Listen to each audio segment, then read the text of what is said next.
Good morning, students. Once again, I am Dheeraj Rana with you with your new chapter in English. This time, I am going to dictate you the first chapter of your second book. The name of the book, Footprints Without Feet.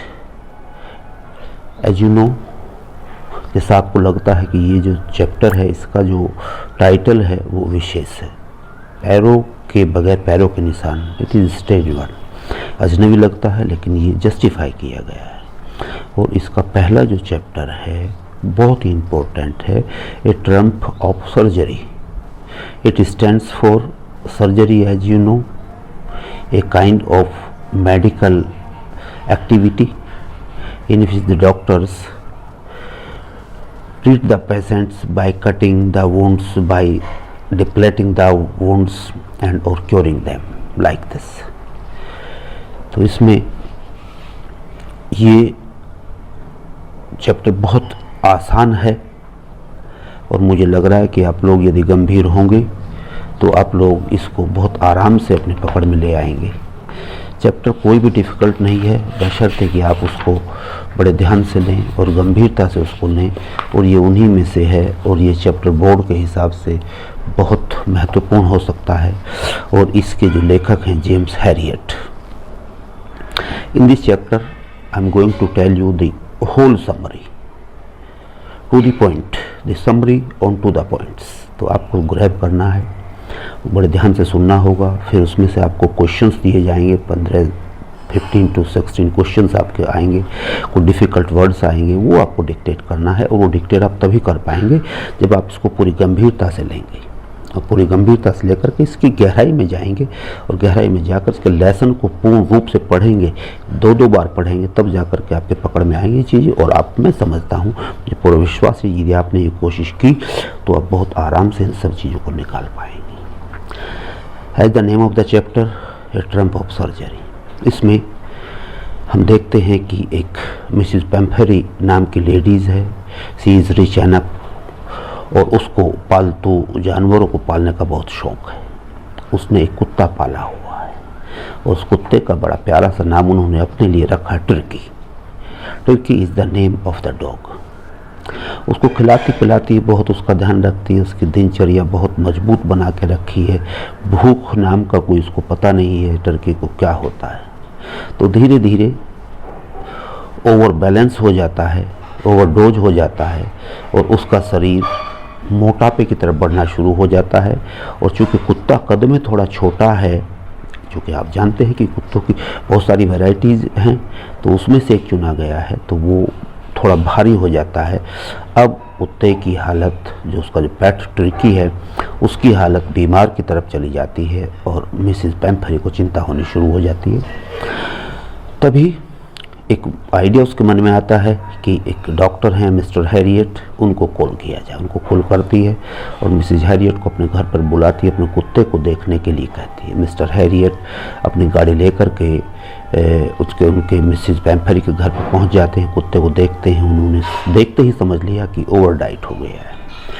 लेकिन चूँकि Mrs पेम्फेरी उससे बहुत ज़्यादा प्रेम करती है, बहुत ज़्यादा प्यार करती है, उसके सामने कोई ढीली बातें कह करके हैरियट मिसिस पेम्फेरी को दुख नहीं देना चाहता था. इसने कहा कि कोई बात नहीं, ठीक हो जाएगा, लेकिन इसको आपसे दूर रखना होगा, हॉस्पिटल में ले जाना होगा और कम से कम एक फोर्टनाइट के लिए. Fortnight stands for a period of 15 days. एक 15 दिन का समय होता है, उसको पखवाड़ा कहते हैं. उसके लिए इसको कुत्ते को हॉस्पिटल में रखना होगा. मिसिस पेम्फेरी के लिए ये चीज़ बर्दाश्त से बाहर थी. लेकिन चूँकि वो इतना प्यार करती थी, उसको बचाने के लिए वो कुछ भी कर सकती थी. उसने कहा ठीक है सर, आप करिए. तो वो उसमें मिस्टर हैरियट अब उस टर्की को अपनी गाड़ी में लेता है और उसके मिसिस पेम्फेरी के नौकर चाकर और मेड्स जो थी उसके लिए उसके कटोरे, खाने का, पीने का, उसकी जो डाइट्स थी जिससे ओवर डाइट हुआ था, वो सब चीज़ें, बहुत सारी चीज़ें जो आप पढ़ेंगे इस चैप्टर में, वो उसके लिए ला करके गाड़ी में रख देते हैं. मिस्टर हैरियट ने कुछ नहीं कहा, सबको ले लिया. मिस्टर हैरियट लेकर के चले जाते हैं. जब मिस्टर हैरियट कुत्ते को लेकर के वहाँ से निकलते हैं तो मिसिस पेम्फेरी इसको बर्दाश्त नहीं कर पाती, फूट फूट कर रोने लगती है. अपने हाथ फैला करके मांगती है कि मेरा कुत्ता मुझे वापस दे दो, लेकिन वो अब इलाज के लिए चला गया था। तो मिस्टर हैरियट ने जाकर के उसका हॉस्पिटल था, मिस्टर हैरियट जी का हॉस्पिटल था, वहाँ जाकर के और भी पेट उसमें जो इलाज के लिए आए हुए थे, उनके उसके पेट थे वो वहाँ पर थे, मैं उसको जाकर के छोड़ दिया। पहले तो उन कुत्तों ने उसको देखा, एक अजनबी सी, एक स्ट्रेंथ सा बूस्टिंग स्ट्रेंथ और उसकी जो बॉडी थी उसको देख करके वो अचरज में पड़ गए सभी कुत्ते, और धीरे धीरे उसको सूंघ करके इधर उधर दौड़ने लगे। फिर उसको धीरे धीरे चल के धीरे धीरे उसने उनको एक्सेप्ट करना शुरू कर दिया, और उसके जो पेट थे उन्होंने भी उसको एक्सेप्ट करना शुरू कर दिया। लेकिन ध्यान रहे कि यहाँ पर उसको कुत्ते को 2-3 दिन के लिए खाने के लिए कुछ नहीं दिया गया। Nothing was given to eat to turkey for 3 to 4 days, और उसे केवल पानी पिलाया गया। जिस दिन कुत्ता वहाँ गया तो बहुत दयनीय स्थिति में था, उसके बाद वो बड़ी अच्छी स्थिति में आना शुरू हो गया। उसके शरीर का जो फैट था वो धीरे धीरे हटना शुरू हो गया, और फिर कुत्ते को उसको पालतू जो टर्की था उसको धीरे धीरे उसने हल्का फुल्का खाना देना शुरू किया, लिक्विड देना शुरू किया, सॉलिड बिल्कुल हटा दिया, और धीरे धीरे चलते चलते उसकी स्थिति में बहुत सुधार होने लगा। एक बार तो लगा था कि वो इतने प्यार से करती थी मिसेस पैम्फरी, एक बार तो कह दिया था डॉक्टर से कि सर ये माल न्यूट्रिशन का शिकार हुआ, कुपोषण का शिकार हुआ, लेकिन डॉक्टर ने सुन लिया था, माना नहीं था। अब धीरे धीरे पैम्फरी के फ़ोन आते रहते थे, सर मेरे कुत्ते की कैसी हालत है, is there any progress in its condition like this. तो वो बड़े प्यार से उसको सहलाता समझाता कि हाँ सब कुछ ठीक चल रहा है, there is no problem with your dog, everything is going right and the treatment is moving in correct direction, right direction, and he will get soon proper। तो इस प्रकार बीच बीच में आते रहते फ़ोन आते रहते थे। फिर कुत्ता धीरे धीरे उसके अपने जो दोस्तों में था उनमें सद गया, उनमें एडजस्ट हो गया।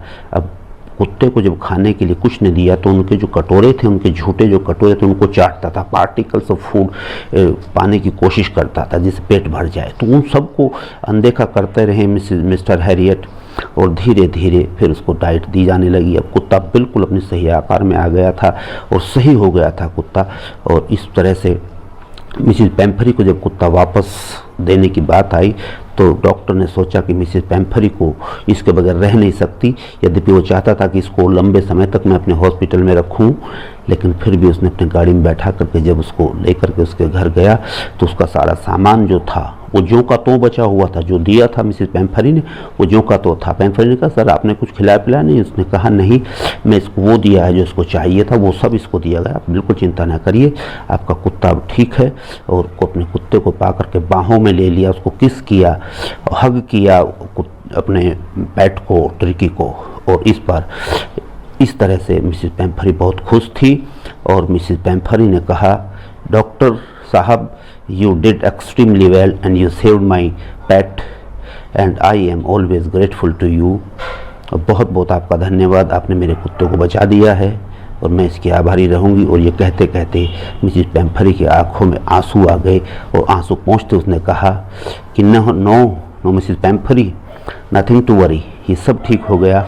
और इस प्रकार ये कहा फिर पैम्फरी ने कि sir it is right that it is the victory of surgery and it is the trump of surgery, कि सर ये तो एक सर्जरी की जीत हुई और आपका बहुत बहुत धन्यवाद, आपने मेरे जीवन को और मेरे कुत्ते के जीवन को बचा लिया।